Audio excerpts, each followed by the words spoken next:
So very good afternoon po sa ating lahat. Nandito pa rin po tayo sa Quezon City Memorial Circle. And this time, ito po, swerte tayo, nakita natin yung mga tanim dito, ano, sa Abe Ciudad. Pero may mga display po dito ng mga tanim, ng gulay. Hindi lang po gulay, ano, meron pa rin po sila doong mga bulaklak. So ito po, seedlings na po ito, yung pinag-uusapan po natin. So kung makita po ninyo, no, meron po silang mga tanim dito. Yan. Ito po yung nasa bag na may bunga na. So i-display nyo na lang o harvestin nyo na lang, kakainin nyo na lang o lulutuin nyo na lang, pwede na, iuwi nyo na sa inyong bahay. Presyo daw po nito is 200 pesos per bag. So tulad po nitong sili, makita ninyo, pakitik na itik sa bunga. So ayan, meron lang siyang trellis, isang ano dyan, ano, tusok na parang trellis ang dating. Ayan, nakatali dyan yung sili. So yun po, 200 pesos daw po yan, ano? So most probably mga 2 buwan na po yan dyan sa, ano, dyan sa plastic. Ayun. So ito pong store na ito, yung po ay sa Farm Ready. Sabi nila, growing starts with us. So ito po, ano, may-ari po nito is Seed Company din po, Farm Ready Seedlings. So binibenta po nila seedlings. Pero dun sa loob, meron din po silang display ng mga seeds, mga pouches doon. Ayan, meron po mga... Okay, so ito, nakita niyo, ano, Farm Ready. So ito ay ready for transplanting. Actually, medyo sobra na nga ito for transplanting. It's supposed to be around 30 days transplanting na po yan. So yun ay talong, ito ay sili o hot pepper, and kamatis, and yung siling panigang. Yan, Django yung variety name. So yan po, meron na, no? So ito yung ready for transplanting. Ayun naman, nandun sa malalaking bag na, black na bag na taniman. Yan, so 200. Ito po, hindi ko lang alam kung magkano ito. Yan. Mamaya tatanungin natin yung kaibigan natin na nagbabantay dito sa Farm Ready. 60 pesos. Ayan. Ano ulit? 7 po. Sir, magkano nga po ito? Ano ba yun? 30 pesos. 30 pesos daw po ito. Grab. 30 pesos. Nova. Ayan. So, makikiraan tayo dito. Number nun kuya. Ayan. WQD 743. Ayan. 43. 743. Ayan yung mga bulaklak. Ilang minutes na kalagay? Ito naman. So yung kanina, 30 pesos. 30 pesos. Ito naman mas maliliit. Ayan. Sir, busy pa ba kayo? Hindi na po. Hindi na gano'n. Tapos ka na, sir, ha? Iiwan natin. Ayan. Kasi yung mga viewers natin, hihintayin yung mga kasagutan, sir. So I think this one is yung grafted ampalaya, no? So ampalaya yung nasa ibabaw, nasa ilalim niya, I think ano to patola. Yan. So mamaya tanungin natin bakit ba ginagraft pa yung ampalaya. Pero sa I understand, ginagraft to kasi para daw mas matibay sa sakit na bacterial wilt. Yan. Kasi yung ibang variety, usually walang resistance sa bacterial wilt, kaya ginagawa nila grafted. Meron pa rin ibang mga crops na grafted, pero ang pinakasikat talaga ito sa gulay is yung ampalaya, no? Grafted ampalaya. Yan. So meron din dito yung ano na, yung tawag dito, papaya. So this is around 45 days. Yan. For sale yan. Magkano? Alin po yung tinatanong nyo, Ma'am Jen, na for sale? For sale po lahat yung nandito. Yung nagbebenta lang po ang hindi for sale. Ayan. So yung kanina po, ulitin ko, yung malalaking halaman daw doon na nasa bag, may bunga na 200. Tapos itong mas malalaki na, ready for transplanting na rin yun eh. Pero mas malalaki pa siya, 30 pesos. Tapos actually may bulaklak na nga yun. Tapos meron dito yung nasa tray. Ayan. Ayan. Yes, Ma'am Jane, lahat for sale dito. So ayan, ito may bulaklak din dito.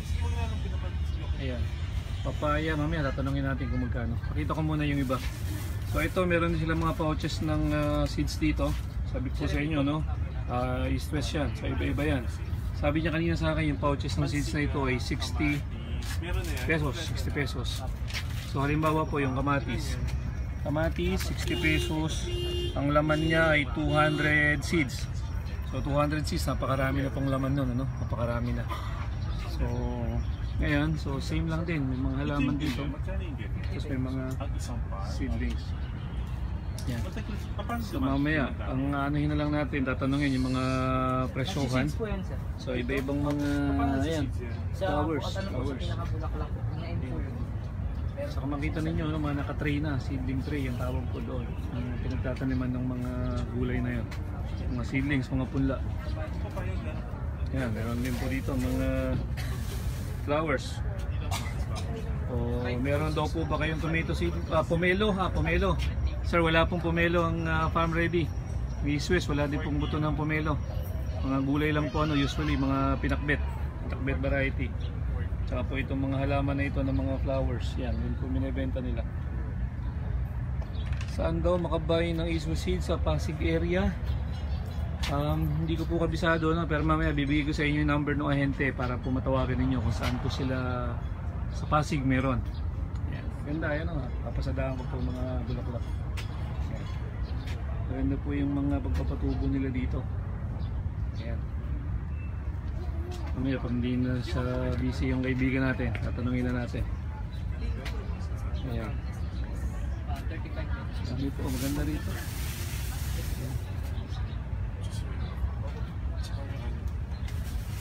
Papaya.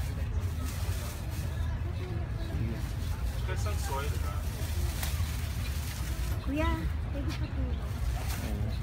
Ma'am, may nagbayad po siya ng entrance na 21. Oo, sige. Busy pa yung kaibigan natin eh. Sir, abalahin kita, 1 minuto lang. Sige po. Oo. Sir, abalahin ko sandali, 1 minuto lang ha. Ha? Sa ano rin to, sa company rin namin ito. Sa may program ako sa YouTube eh, tsaka sa Facebook. Sir Mike the Vegeman, tumutulong kami sa pag ng mga pagtatanim. Sir, pwede po saglitan. Iyan ko lang. Okay. Member din ako doon. Kilala ko rin yung admin doon. Yes, yes. Oo. I think kilala rin niya ako. Oo. Mamaya usap tayo, sir. Oo. Oo. Ayan, ano. So, ito. Ito, hindi ko lang alam kung magkano ang bentahan nila dito, ano. Pero more than 20 pesos po itong ampalaya na ito. Tapos, usually, ang bentahan po ng papaya, 30 to 35 pesos. Kakanood ko lang, sir. Saan po yan? OFW from Qatar. Okay. Ito pong pinapakita natin sa Quezon City po ito, Memorial Circle. So meron po ditong activity ngayon, tinatawag na hortikultura. So isa pong booth dito, no, na nag-display at nagbebenta ng mga seedlings, yung farm ready seedlings, pati rin po yung mga bulaklak. Ayan. Sir. Oh, pwede ka na? Opo. Okay. So buti naman. Sir, unang-una pong katanungan ay pwede po ba kayong pakilala? Ako pala si Adrian Mendoza. Adrian? Opo, salesman ng Farm Ready. Salesman ng Farm Ready. Ilang taon na po kayo, sir, sa Farm Ready? Magto 2 years na po. 2 years na, so matagal na. Yes po. Kumusta naman po ang benta ninyo? Maganda naman po. Maganda. Opo, Satisfied naman po yung ano? Satisfied naman po yung mga farmers po. Sa tingin niyo po, bakit po bumabalik o satisfied yung mga customer niyo? Doon po sa mga seedlings nga po natin na quality po siya. Yan. Quality, yung po yung pinagmamalaki ng Farm Yes po, Ready. opo. Quality seedlings. Yes po, tapos mga hybrid. Okay, naniniwala naman kami kasi makikita naman po talaga natin na sa tayo pa lang ano yung rigor niya, Opo. yung crop stand niya talagang sabihin natin na pwedeng ipagmalaki. Pag malaki po talaga. Okay. So Sir Adrian, tama ba? Ano Yes, bang sir. nickname mo? Adrian lang po. Adrian. Opo, Adrian, Sir Adrian. Sabi ko kanina 200 pesos yun, tama ba? Opo, 200 po. Tapos ito naman ay 25 pesos. 25. Opo. 25. Tapos itong grafted ang palaya, 35 pesos po ang 35 pesos. Sulit ba sila dyan? Yes sir, kasi ano na siya. Oh, bakit ba grafted ginagrap yan? Bakit ba ginagrap yan? Ang kagandahan po kasi ng grafted natin is ano po, ginamit po kasi natin rootstock dyan is patola po. Patola. Kilala naman po kasi yung patola na, Patola. opo, kilala po yung patola na high resistance sa mga bakterya sa lupa, mga ganun. Tas Bakterya. mga plant, opo. Okay. Plant Tapos ano po area yung po. ibabaw niyan? Yung sayo natin is ampalaya na po. Ampalaya. So ampalaya at saka patola talaga Patola yan. po. Opo. Kung tawagin siya sir, ano, ang patola. Ang patola. Ayan, opo. Pero anong variety yung ampalaya mo? Mestiza po sir. Mestiza. Opo. Ay yung masikat ngayon, ano? Opo, yun po yung Na maraming magbunga, best no? po. Na resistant sa Sa Namamarako. Opo, namamarako. Yung namamarako. Sir, magkano naman po yung papaya? Sa papaya po natin, 35 pesos. 35. Opo. Ano pong variety yan? Red Lady po. Red Lady. Wala pa kayo yung mga iba pa, yung sinasabi, Red Royal, Cariñosa. Red Royal po, tapos Cariñosa at saka Sinta. Meron din kayo nun? May available po tayo nun sa ano po natin. Ngayon po kasi ang available lang natin is yung Red Lady. Okay. O, sige. O sir, maiba ko. Ito, magkano naman po ito? Yan po sir, nagpa-per piece tayo for Per piece. 20 po.